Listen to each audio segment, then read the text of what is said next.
Jose Raul Capablanca would win positions that looked completely equal, like he wasn't doing anything at all. And that's exactly where his secret lived.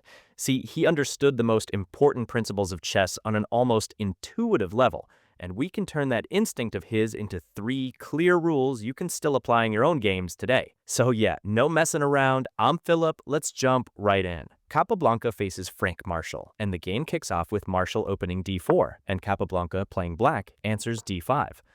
Now I'm going to run quickly through the opening moves which went into the tirage defense against the Queen's Gambit, and it's true that later on black can end up with a weak pawn on d5. Then, after knight to f3, knight to c6, and g3, white makes it clear they want to develop their pieces so they can build up pressure on that future weak pawn on d5. Even so, Capablanca isn't phased, and he puts his bishop to e6, and from here we get bishop to g2, bishop to e7, castling, and knight to f6. Here, we run into the first principle Capablanca stood by in his games, and that principle goes like this. Weak pawns aren't as dangerous as weak pieces. Alright, so let's look at black's position, because black has all the minor pieces perfectly developed, with all the knights and bishops beautifully centralized. But at what cost? Well, the cost is that at any moment, white can take on c5 and leave black with an isolated pawn. Among Capablanca's contemporaries, people used to be really scared of the isolated pawn, and you've probably heard this before. Why is that? Well, because there seemed to be this super simple plan where white blocks the square in front of the isolated pawn, say with knight to b5 and then knight to d4, and after that improves the rest of the pieces. And finally, once every heavy piece like the rooks and the queen has found its spot and the c1 bishop finishes developing, that's when white starts going after the isolated pawn itself. But Capablanca wasn't afraid of weak pawns in his position, because for him, the main thing was placing his pieces well. Why is that? Well, because he believed you could almost always get rid of a weak pawn through a combination of trades. So, let's see what happened next, because white developed the bishop to g5, following that same strategy of going after the defenders of the isolated pawn on d5. Marshall had spotted this future weakness and wanted to exploit it, but then Capablanca puts his knight to e4, and now white runs into problems, the kind you've probably run into yourself in a similar spot. What do you take? How do you take? And in what order do you take? Well, after bishop takes e7 and queen takes, it isn't totally clear for white what to do with the knight on e4 and the pawn on c5. And here, Marshall sat there thinking for a good while. Now, what were his options? Of course, he could take, say, c5, and later on with computer analysis, it turns out this was actually the strongest move. But over the board, we've got no way of knowing that. After knight takes c3, pawn takes, and queen takes c5, black wouldn't be in any real trouble. Black could comfortably deal with any attack along the b-file, finish developing, and castle. And here, by the way, both sides have an isolated pawn, which means it's still not clear who this position favors, even though objectively it's a balanced position. Marshall, though, had calculated this line and didn't really like it, which is why he decided to complicate the game and set a trap by going knight to e5. Now it was Capablanca's turn to work out a tough problem, because trade decisions are usually some of the hardest ones in chess. Alright, let's see what white's got in mind. And is it worth it for black to go along with this, since white is offering to trade the knight on e5, and if that happens, white can throw in an in-between move and take the knight on e4. That forces black to take the knight, and then white also takes the pawn on e5. At first glance, just for a second, it looks like the d4 pawn might drop, while the white pawn on e5 maybe doesn't. But actually, black can just castle comfortably.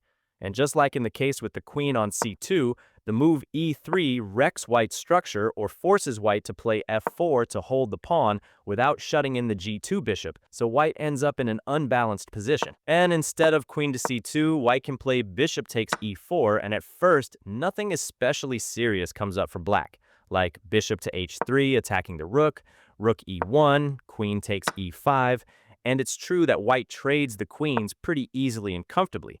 Now, I ask you, is this position okay for black?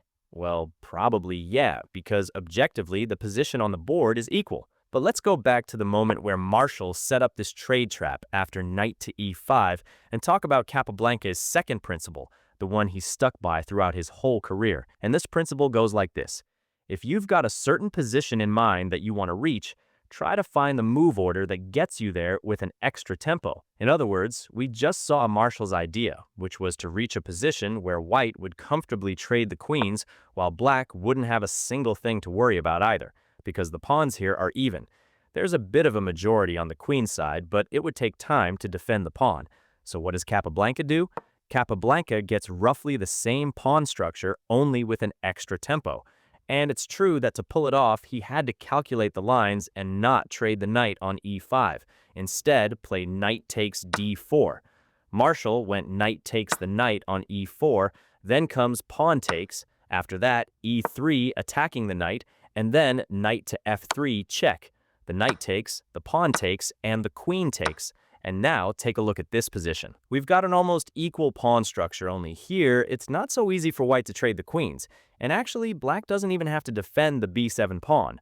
Black can of course defend it with rook b8, but Capablanca plays a much stronger move, because he castles.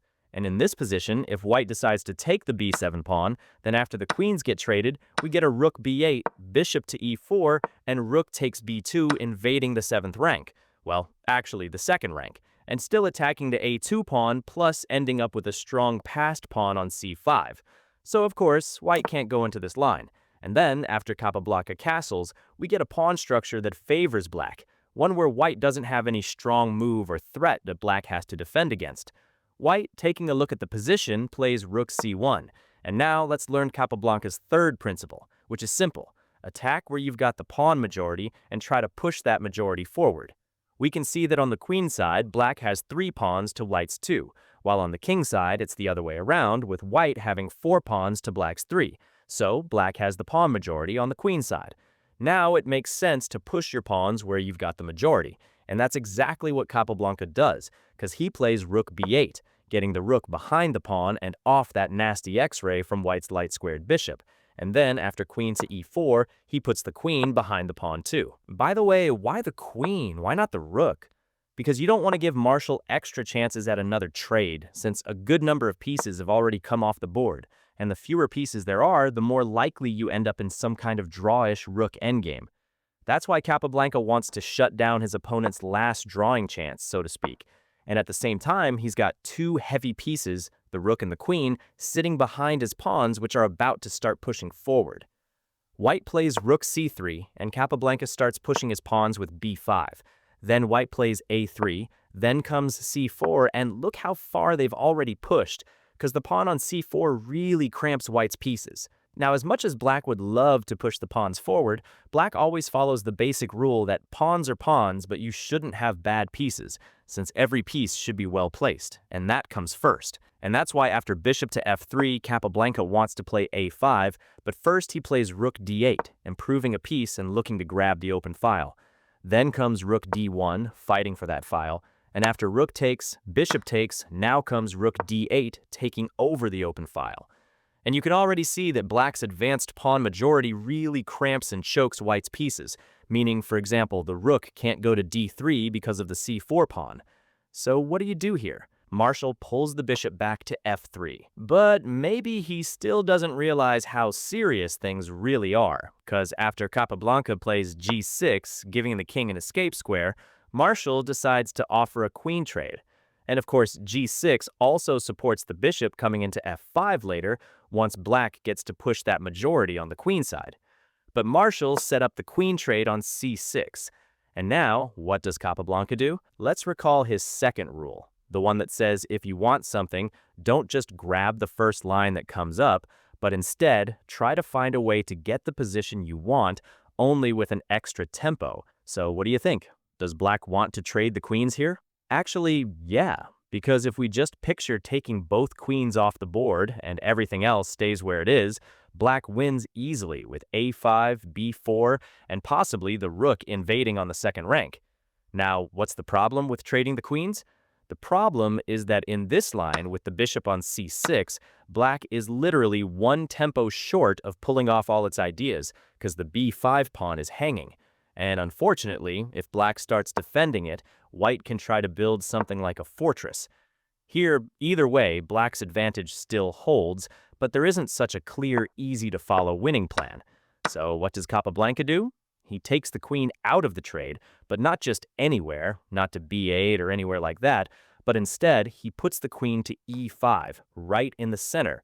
So he's basically improving his piece. And it turns out white doesn't have any good moves, which is why they decide to offer the queen trade one more time anyway. But now, when the b5 pawn is no longer under attack, Capablanca gets exactly what he wanted. A queenless position with an extra tempo where he doesn't have to burn time defending b5.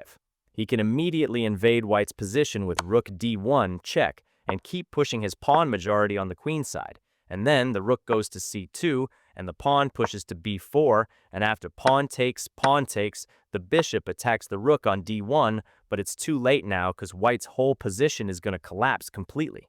Then comes rook b1, attacking the b2 pawn, white's weakest pawn, right there on the queen side, and white's got nothing left but to try to distract black with one-move threats.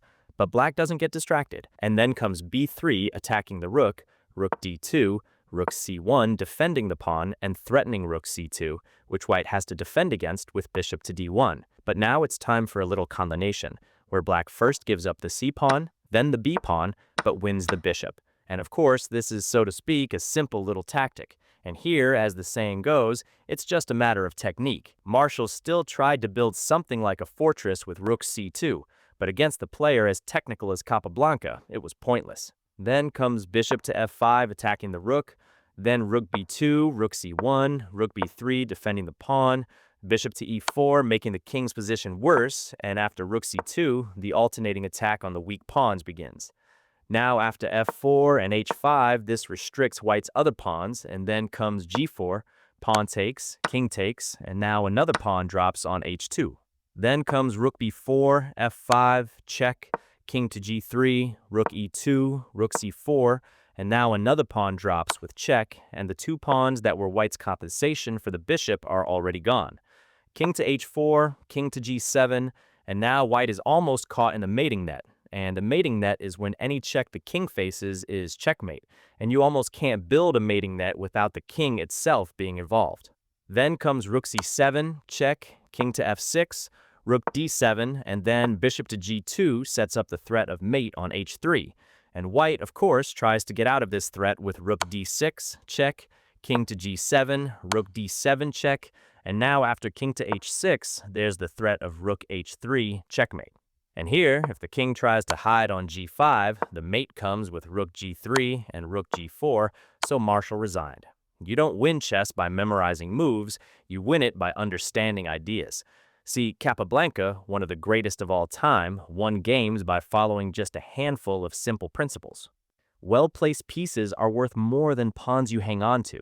There's always a move order that wins you a tempo, and you attack where you've got the pawn majority. And that's how he turned tiny advantages into solid wins.